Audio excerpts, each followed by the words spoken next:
मैं आज से आपका पुत्र कहलाऊंगा। तभी वहां पर विश्वामित्र मुनि आ गए और विश्वामित्र मुनि गंगा स्नान करने आए थे। माताओं ने उनको प्रणाम किया और कहा, हे ऋषिवर, आज हमें गंगा के द्वारा पुत्र प्राप्त हुआ है और हम 6 माताओं का एक ही पुत्र है। इस बालक का नामकरण संस्कार कर दीजिए। तब विश्वामित्र ने उस बालक का नामकरण संस्कार किया। चूंकि 6 कृतिका का माताओं का वो पुत्र होने के कारण उसका नाम रख दिया कार्तिकेय। बोलो कार्तिकेय भगवान की। शिव अंश और गंगा के गर्भ से उत्पन्न होने के कारण उसका नाम एक स्कंद भी पड़ा। बोलो स्कंद देव महाराज की। विश्वामित्र ने कहा कि ये बालक गंगा के गर्भ से पैदा होने पर भी आप 6 माताओं का नाम रोशन करेगा। कार्तिकेय के नाम से आपका नाम रोशन करेगा और इस बालक को एक एक माता 6-6 महीने अपने पास रख सकती है और जब ये बालक 3 वर्ष का हो जाएगा तब आप सभी माताएं नारद जी के साथ कैलाश पर्वत पर जाकर के इस बालक को माता पार्वती को समर्पित कर देना। ऐसा समझा करके उनका नामकरण कर विश्वामित्र जी चले गए। माताएं उस बालक को अपने आश्रम में ले गई और बड़े लाड़ प्यार से 6 महीने तक उनका पालन किया। इधर एक दिन नारद जी कैलाश पर्वत पहुंच गए। नारायण नारायण। पार्वती जी ने कहा, नारद जी आप बहुत दिनों बाद कैलाश पर्वत पर आए, कहाँ थे? नारद जी ने कहा, अरे माता जी आप तो बस ऐसे शिव नाम में मस्त रहती, आपको नहीं मालूम कि शिव पुत्र के चर्चे हर लोक में हो रहे कि शिव को बेटा हुआ है, शिव को बेटा हुआ है। जैसे ही उन्होंने कथा सारी सुनाई और बालक का परिचय करा करके वो चले गए, तब माता पार्वती को तो चढ़ा क्रोध कि ये कहां से पुत्र आ गया। पुत्र तो हुआ ही नहीं और शिव पुत्र की चर्चा भी चारों तरफ चल रही, ये कौन सा पुत्र है? वैसे भगवान शंकर कैलाश पर्वत पधारे। माता पार्वती ने नारद के द्वारा कार्तिकेय की कथा सुनकर पूछा, प्रभु क्या ये सच है? प्रभु बोले, हाँ ये सच है, ये सच है। तो माता पार्वती को क्रोध आ गया। बोले, आपने मेरी मां बनने की अभिलाषा पूर्ण नहीं की और आपके पुत्र भी हो गया। भगवान शिव ने कहा, हाँ देवी। जैसे शिव ने हाँ किया, पार्वती ने दिया क्रोध में आकर के श्राप। बोले, जैसे भी और जो भी पुत्र हुआ है और जिस भी देवी के द्वारा हुआ है, मैं श्राप देती हूं। क्या श्राप देती हूं? मैं देवों को श्राप देती हूं कि आज से कोई भी देव की पत्नियां संतान को जन्म नहीं दे सकेंगे। वे शक्ति से ही पुत्र या पुत्री को जन्म देंगे। ये मैं सारे देवताओं को श्राप दे रही हूं। तो आपको मालूम है लक्ष्मी विष्णु के कोई भी संतान नहीं है, भगवान विष्णु के कोई भी संतान नहीं। और अग्नि को उन्होंने श्राप दिया कि ये कबूतर पक्षी का रूप धारण करके न खाने योग्य वस्तु को भी इसने खा लिया और अंत में इन पक्षियों को भी मैं श्राप देती हूं कि ये सदैव भक्ष अभक्ष का विचार किए बिना प्रत्येक वस्तु जो जहां रखी होगी ये उसको खा लिया करेंगे और जहां कबूतर का घोंसला होगा वहां दरिद्रता होगी। इस कबूतर को श्राप देता कि जहां पर भी कबूतरों का घोंसला होगा वहां दरिद्रता होगी। और अग्निदेव को श्राप दिया, तुम्हारी अग्नि में भोग भी लगेगा, यज्ञ भी होगा, फेरों में भी काम आएगा, लेकिन निकृष्ट से निकृष्ट कार्य भी आपके द्वारा होगा और आपका उसमें उपयोग होगा। अग्नि मुर्दे के जलाने में भी काम आएगी, मांस भी पकाया जाएगा, अग्नि से जूते चप्पल भी बनेंगे, अग्नि पवित्र भी होगी और अग्नि अपवित्र भी होगी। इस श्राप को सुन करके पार्वती को समझाते हुए भगवान भोलेनाथ कहने लगे, व्यर्थ में तुम इतना क्रोध न करो, जितना तुम क्रोध कर रही हो ये अज्ञानतावश तुम सबको श्राप दे रही हो। कबूतर को भी श्राप दे दिया, अग्नि को भी श्राप दे दिया। अरे पार्वती ये सब हमारी लीला है। बोले लीला क्या है ये? पार्वती से कहा, आप स्वयं शक्ति स्वरूप है, आपको जो संतान होने की चिंता व्याप्त रही है उसके निवारण हेतु मैं आपको एक वरदान दिए देता हूं। जिस दिन तुम्हें संतान की आवश्यकता पड़ जाए उस दिन अपने शरीर के किसी भी वस्तु को सामने रख करके और हाथ में जल रख करके मेरा ध्यान करना और जल उस वस्तु पर छोड़ देना और तुम्हारे शरीर की वस्तु से ही तुम्हें सुंदर पुत्र की प्राप्ति हो जाएगी। बोलो भगवान शंकर की। शिव जी ने उनको वरदान दिया, चूंकि शिव लीला में अग्निदेव ने उनका सहयोग दिया तो अग्निदेव को भी प्रभु ने वरदान दिया कि जहां अग्निदेव की पूजा होगी, अग्निदेव की पूजा होगी, वहां पर कभी भी किसी भी चीज की कमी नहीं होगी। इसलिए पहले हमारे यहाँ नियम था, प्रथम जब भोजन बनाया जाता था तो थोड़ा सा पहले अग्नि देव में ही डाला, क्योंकि चूल्हा होते थे, गैस चूल्हा नहीं होते थे। तब क्या होते थे? तो पहले अग्नि देव का पूजन होता था। और कबूतर को वरदान दिया कि जो कबूतर को दाना खिलाएगा वो सुख और समृद्धि को प्राप्त करेगा। ये कबूतर को वरदान दिया। तब पार्वती जी ने पूछा, महाराज आपने देवताओं के कार्य के लिए गंगा में अपने अंश को क्यों स्थापित किया? क्या जरूरत है? गंगा में आपने क्यों स्थापित किया? तो भगवान शंकर बोले कि देखो इसका भी एक कारण है। क्या कारण है? बोले देखो देवी गंगा हिमालय की ही पुत्री है, तुम्हारी बहन है और तुम्हारी बड़ी बहन है। जब तुम नारद जी के कहने पर मुझे पति रूप में प्राप्त करने के लिए तप कर रही थी, तब गंगा ने भी नारद जी का उपदेश सुन लिया था। जैसे तुम तप कर रही थी वैसे गंगा जी भी मुझे पाने के लिए तप करने लगी। तब पार्वती तुमने ईर्ष्यावश क्या किया? जब तुम्हें मालूम हुआ कि तुम्हारी बहन भी गंगा भी भगवान शंकर को पति रूप में पाने के लिए तप कर रही है, तो तुमने चरण धोने का जल है वो उनके ऊपर छिटक देना है, उनके ऊपर ऐसे ही डाल देना। बोले ठीक है, मेरी बहन है, अगर मुझे ये बता रही है तो मुझे करने में क्या दिक्कत। दुर्वासा ऋषि आए, उसने क्या किया? जल उनके ऊपर डाल दिया और उनका ना उनको प्रणाम किया ना उनको सम्मान किया। तब दुर्वासा ऋषि को आ गया क्रोध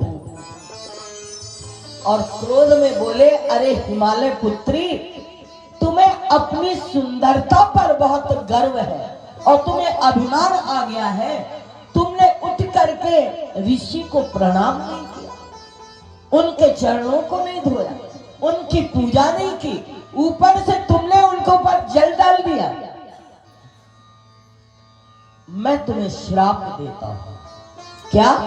यह तुम्हारा जो शरीर स्त्री के रूप में है वो स्त्री के रूप में नहीं रहेगा, ये जल के रूप में परिवर्तित हो जाएगा। तुम्हारा शरीर जल रूप हो जाएगा। जैसे श्राप मिला तो पार्वती हंसने लगी कि देखो मैं जीत गई। मैं चाहती थी कि ये शिव की पत्नी ना बने। जो गंगा से कराया उसका आभास होते ही गंगा ने देवी पार्वती को भी श्राप दिया कि तुम मेरी बहन हो करके और मुझसे ईर्ष्या कर रही हो कि मुझे शिव प्राप्त ना हो, तो मैं भी तुम्हें ये श्राप देती।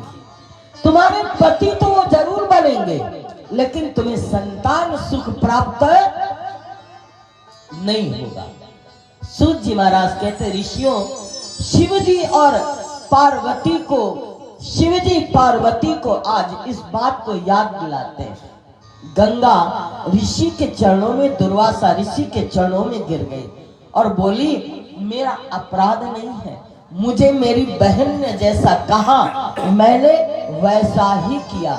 तब दुर्वासा ऋषि ने नेत्र बंद किए और ध्यान धर करके जब देखा तो समझ गए कि गंगा का इसमें कोई अपराध नहीं है, तब उन्होंने कहा कि देखो गंगा, तेरा जो शरीर है ये जल रूप तो जरूर होगा, जल रूप तो जरूर होगा, लेकिन मैं तुम्हें कुछ वरदान देता हूं। क्या वरदान देता हूं?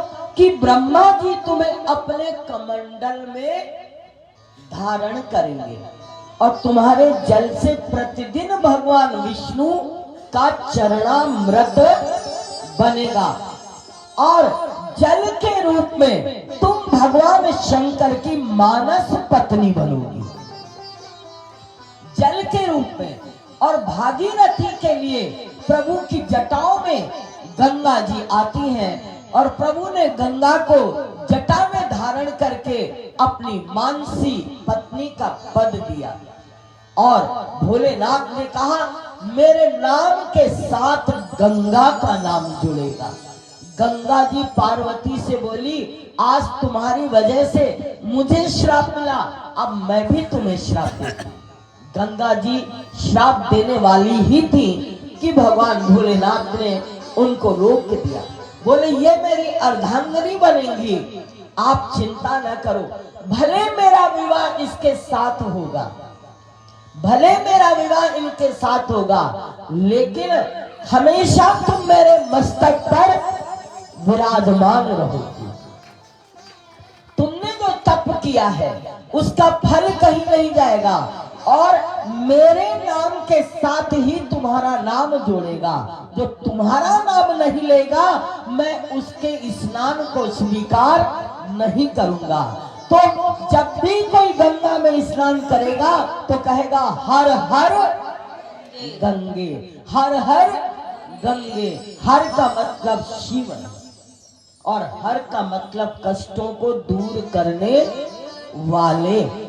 इसलिए बड़ा सुंदर आज भी जब स्नान होता है तो सर्वपूर्व जल में जाकर के बातें नहीं करें, जल में किसी प्रकार की चर्चा नहीं करें, जल में गंगा जल में स्नान करते हुए केवल ओम नमः शिवाय का जाप करें।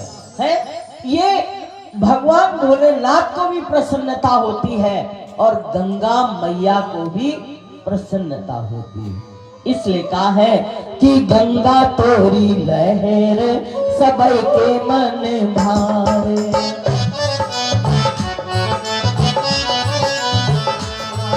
ओ गंगा तोरी लहर सबई के मन भावे, गंगा तोरी लहर सबई के मन भावे, सबई के मन भावे, सबई के मन भावे,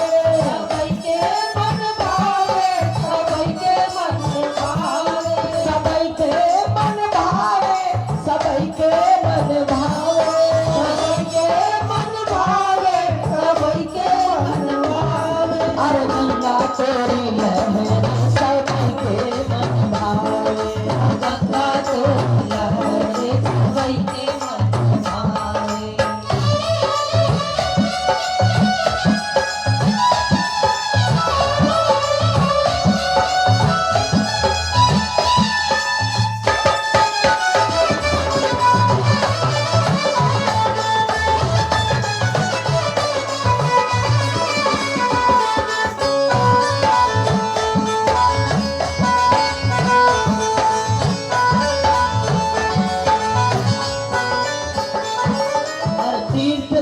प्रयाग महात्म ऐसन भैले रामा, ऐसन भैले रामा, तीर्थराज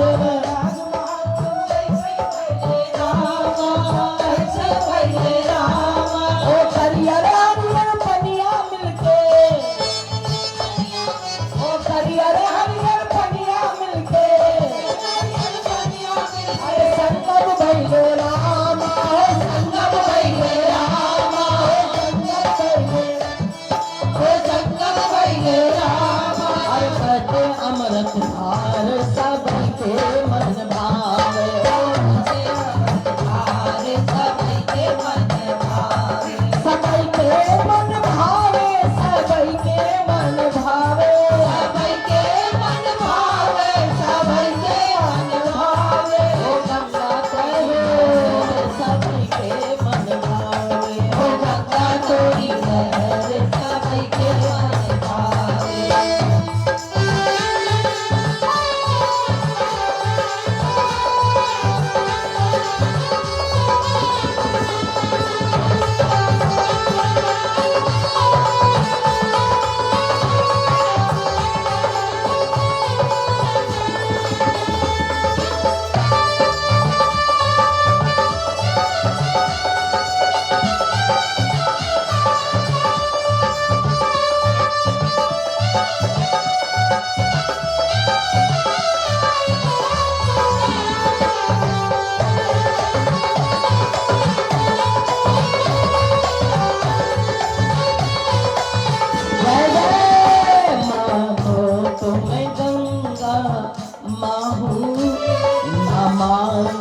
बहता पानी मानो तो मैं गंगा मानो, मानो तो बहता पानी।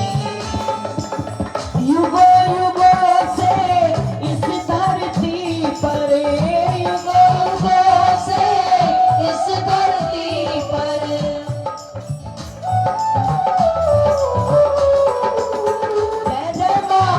तो मैं गंगा माँ हूँ, न मानो तो बहता पानी, मानो तो मैं गंगा माँ हूँ, न मानो तो बहता पानी।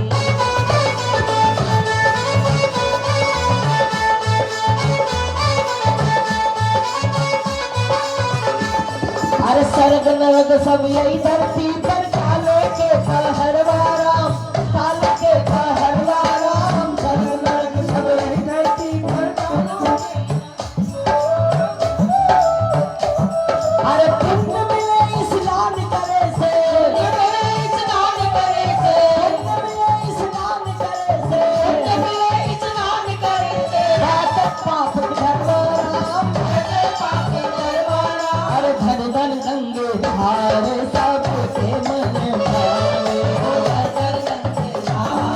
सबके मन भावे, ओ गंगा तोरी लहर सबके मन भावे, ओ गंगा तोरी लहर सबके मन भावे।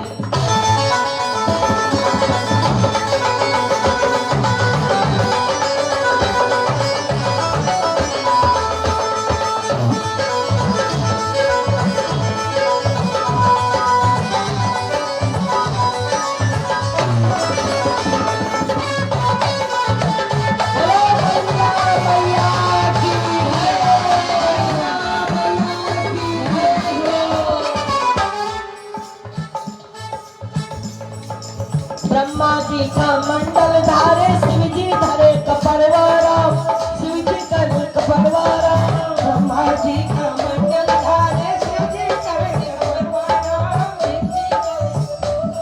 अरे गंगा उतरी इंद्रपुरी से, गंगा उतरी इंद्रपुरी से, गंगा उतरी इंद्रपुरी से, गंगा उतरी इंद्रपुरी से, बेटर के महलवारा, बेटर के महलवारा, बेटर के जिनके सब संसार, अरे जिनके सब संसार सबके मन भावे, वो जिनके सब संसार सबके मन भावे, वो गंगा तोरी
और जानत सब नर नार सबके मन भावे, जानत सब नर नार सबके मन भावे, सबके मन भावे, सबके मन भावे, सबके मन भावे, सबके मन भावे, ओ गंगा तोरी लहर सबके मन भावे, ओ गंगा तोरी लहर सबके मन भावे, ओ गंगा तोरी लहर सबके मन भावे,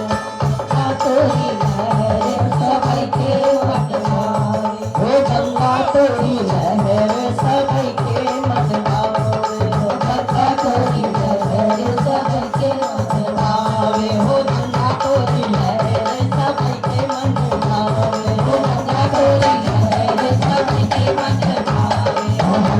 भावे, हर हर गंगे हर हर गंगे हर हर गंगे हर हर गंगे हर हर गंगे हर हर गंगे हर हर गंगे हर हर गंगे हर हर गंगे हर हर गंगे हर हर गंगे हर हर गंगे हर हर गंगे हर हर गंगे हर हर इस प्रकार से भोलेनाथ ने माता गंगा को कहा कि तुम पार्वती को श्राप न दो, तुम निरंतर मानसी गंगा के रूप में मेरे जटाओं पर विराजमान रहोगी और गंगा में जो भी स्नान करे वो हर हर गंगे के साथ। इसके बाद कार्तिकेय जी 11 वर्ष के हो गए। देवताओं ने उन्हें त्वष्टापुर का अधिष्ठाता बना दिया। पृथ्वी को के दुख को सुनकर के ब्रह्मा जी ने कार्तिकेय को सारे देवताओं के ऊपर जो अत्याचार हो रहे थे वो सारे सुनाए। कार्तिकेय भगवान शिव पार्वती की आज्ञा लेकर के और उनका आशीर्वाद लेकर के तारकासुर पर उन्होंने चढ़ाई कर दी और अपने अमोघ अस्त्र शस्त्र से उन पर वार करके और तारकासुर का वध कर दिया। सारे देवी देवता जय जयकार करने लगे। बोलो भगवान शंकर की, कार्तिकेय जी भगवान की। इस प्रकार कार्तिकेय के जन्म और कार्तिकेय के कर्म और कार्तिकेय की महिमा गाई। सूत जी कहते हैं कि अब हम गणेश जी के चरित्र को सुनना चाहते हैं कि भगवान शंकर के दूसरे पुत्र गणेश जी थे, जो कथा ब्रह्मा जी ने नारद को सुनाई। बोले देखो, समस्त देवी देवता वृक्ष जितने भी लोक हैं वो सभी गणपति का मतलब समस्त देवों के अधिपति, सब गणों के नायक, उनका नाम है गणेश। पार्वती जी भी गणेश की भक्ति करती है। गणेश कोई वो नहीं है। इसलिए जब भगवान शंकर और पार्वती का विवाह हुआ तो सर्वप्रथम गणेश जी का पूजन हुआ है। रामचरितमानस में लिखा है। तुलसीदास ने कहा भ्रम मत करना, ये आदि देव है जो सभी गणों के नायक हैं, अधिपति हैं, सब देवताओं का। जैसे कि आज का एक प्रेसिडेंट होता है, आज का एक चेयरमैन होता है, जो सबको जो है अपने संतुलन में रखता है, अपने नियंत्रण में रख करके उस व्यवस्था को उचित रूप से चलाता है। जहां पर कोई भी नायक नहीं है, अधिनायक नहीं है, वहां सबकी अपनी मनमानी चलती है। जिसकी लाठी उसकी भैंस। अगर मुखिया नहीं है, कोई भी बड़ा हमारे बीच में नहीं है, तो हम मनमाना आचरण करते, सब अपनी अपनी चाल चलता है, कोई भी उसके अंदर व्यवस्था नहीं रह जाता, कोई भी उसके अंतर्गत